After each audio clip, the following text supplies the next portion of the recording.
5 weeks into the NFL season, we can already cross off a few teams from making the playoffs.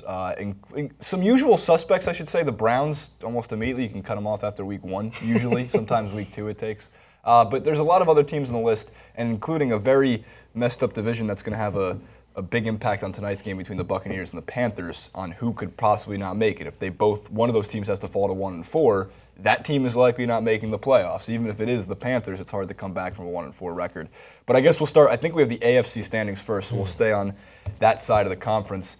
It looks pretty simple. If you got one win, you're probably not making the playoffs. I'm very sure that the Chargers, the Browns, and the Jaguars are out of contention, even though the AFC South is always up for grabs. Ben, JR, thoughts? You know what? The only one that has an outside chance, and you guys are going to think I'm crazy, Is the Chargers? Is the Chargers. Oh, God. Because Look at how? I know. I hear you. How? But also because the Chargers do ridiculous things like lose games in the last quarter or last 2 minutes a quarter or with a botched snap. Botched hold. Hold, yes. The snap was great, actually. They find a new way, and I think that's the one thing that was said this week was they find a new way to lose at the end of the game every time. Yeah. Now, not that they would have won, they just would have tied it. So they at least show signs of being decent. The rest of those teams, most of the game, they just look like garbage. Put the standings back up there if you could, because if you look at the AFC West, what we were just talking about, the Chargers are 1-4, but check out that point differential. They're plus 10. The Raiders are 4-1. They're plus 5. Point differential is a way to measure how good you are. So JR's right that however, I'll use the jank argument here. The Chargers are losers. And this is true. And they have and that's coaching if you keep managing to sort of and I have this thing that Phillip Rivers is weird and when the pressure is really on. I don't know whether it's true and I don't know whether it could be bad. And not again, I just feel like that guy, there's a lot of turnovers that happen inside the 6, right? I don't know whether that bears out. That is naked eye observation.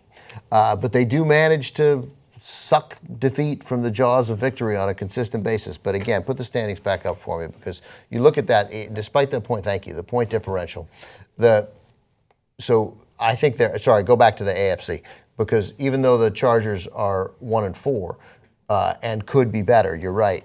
The Chiefs we know are okay, and we know the Broncos are good, and the Raiders. I don't think they're going to go 4-1 in their next 5, but the Raiders are good too. I don't know how you pass those teams. There's only 8. Right. There's only 11 games left. Yeah. Like it's just going to be too hard. Their best bet is probably to get to 8-8, and 8-8 in the AFC. Not going to make the playoffs. Although you got a better shot at that, and everybody else. The Dolphins are out, and the Jets are out. I think because the Jets are just too injured. To too many key personnel. Yeah, right. Plus, your only shot is the wild card. You got the Patriots in your division. Realistically, the only shot's a wild card. 9 wins in the AFC might do it as the second wild card team. It's possible we get 2 10-6 teams. The AFC much more likely to have a 9-7 team. The AFC South, I wouldn't say the Jaguars are out of it. I'd say everybody's in it. They don't look like a team that's about to win a bunch of games, but. The Texans are the worst. Could lose a bunch of games. Texans have been outscored 82 to 104 to 82. I guess that's because 7 wins could win that division. The Texans it likely will. Texans have played 2 good teams this year, and they've lost 27-0 to a Patriot team without Tom Brady, and 31-13 to the Vikings in a game that wasn't that close. So the Jets are done, the Dolphins are done, the Chargers are done. Although I think JR's point is worth it. The Browns are obviously done. I think that's it for the AFC. I think the Browns need to.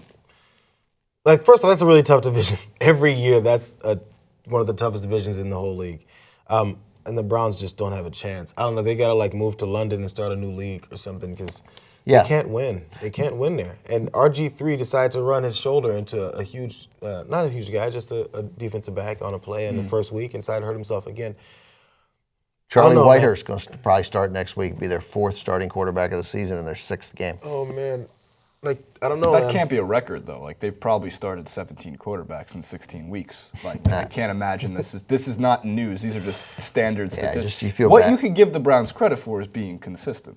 Yeah, it's a rough go there. It's a beautiful stadium. And the Ravens, it's a nice stadium. The Ravens. Chomp seems like a good mascot. Ravens haven't lost 2 straight at home, I think, in a long time, or maybe maybe last year in believe December in- they lost 2 straight at home, but that was the first in a long Believe time. in John Harbaugh. I think he's a good enough coach that he'll keep him afloat. You know, they threw a touchdown pass and Perriman was out of bounds. Right. It was reversed correctly, but Right. they did. And then last week they had the ball again with a chance to kick a field goal and not win it. I just mean they're a couple of complete passes away from being 5-0. Right.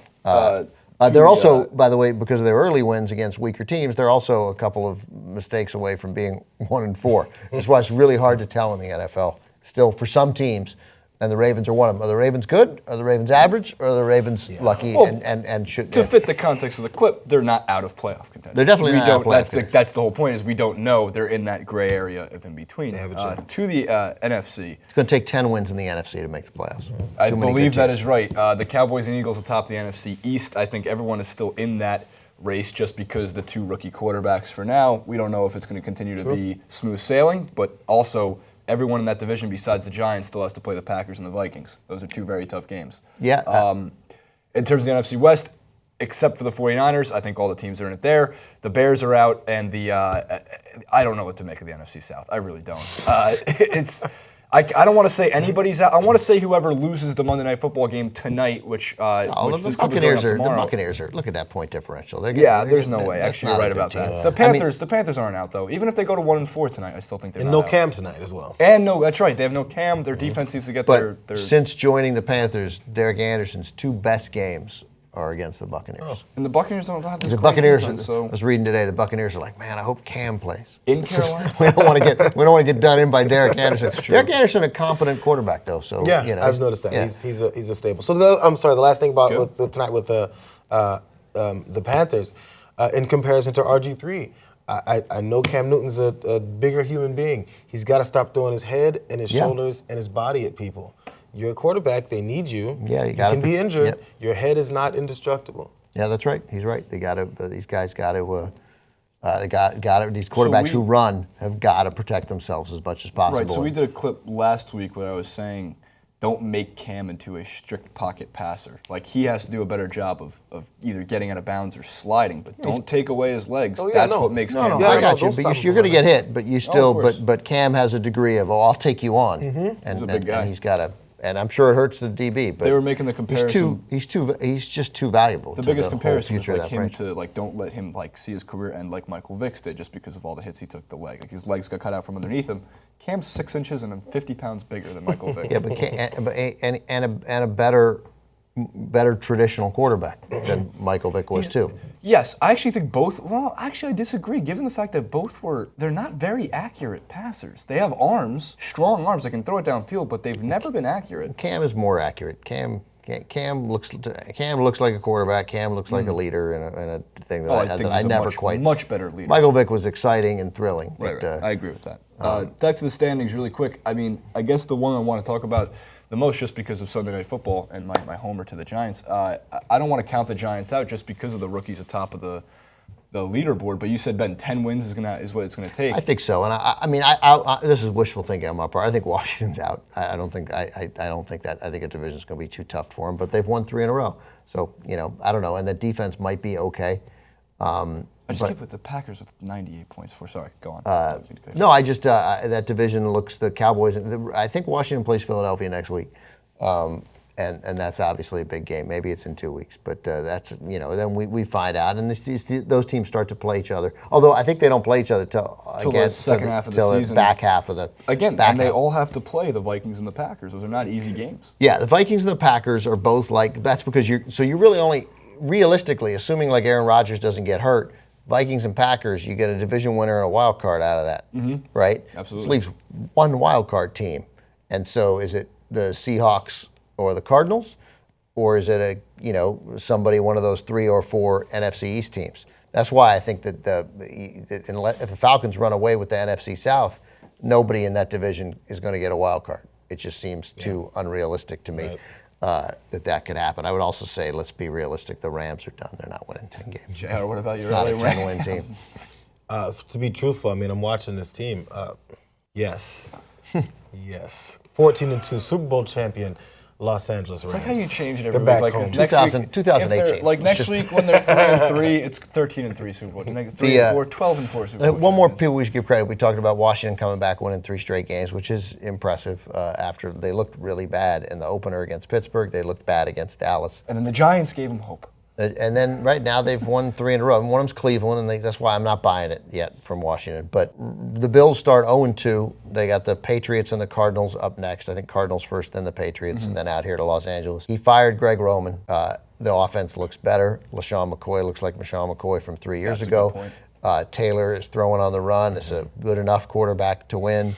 And they seem to have bought in. Like, that's 3 straight wins. And I can't help but root for that city and that team, despite Rex Ryan's political endorsements. You know, this goes back to 2 years where like 3 or 4 years ago, you cut up your Redskins hat, Pigskin's hat, whatever you want to call it. And ever since then, there's always been like a couple Turks and Jerks a year where you're like, I like the Bills. I do. I'm a Bills fan. I don't know what it is. I was torn yesterday. I like 2 teams. I like the Bills and the Rams. Right. I like Rex Ryan. We're going to have to get I have to ignore the Trump endorsement. Oh, you know who else endorsed Trump? Was Tom Brady. He didn't really. They're Just friends, saying, though. Just saying. He must Locker room talk. Tom Brady's mad at politics. He endorsed Donald Trump. Wait to look out politics. Tom Brady's coming. He's back. All right. Hello, like, favorite, subscribe to the channel. It goes a long way. We'll be back next week.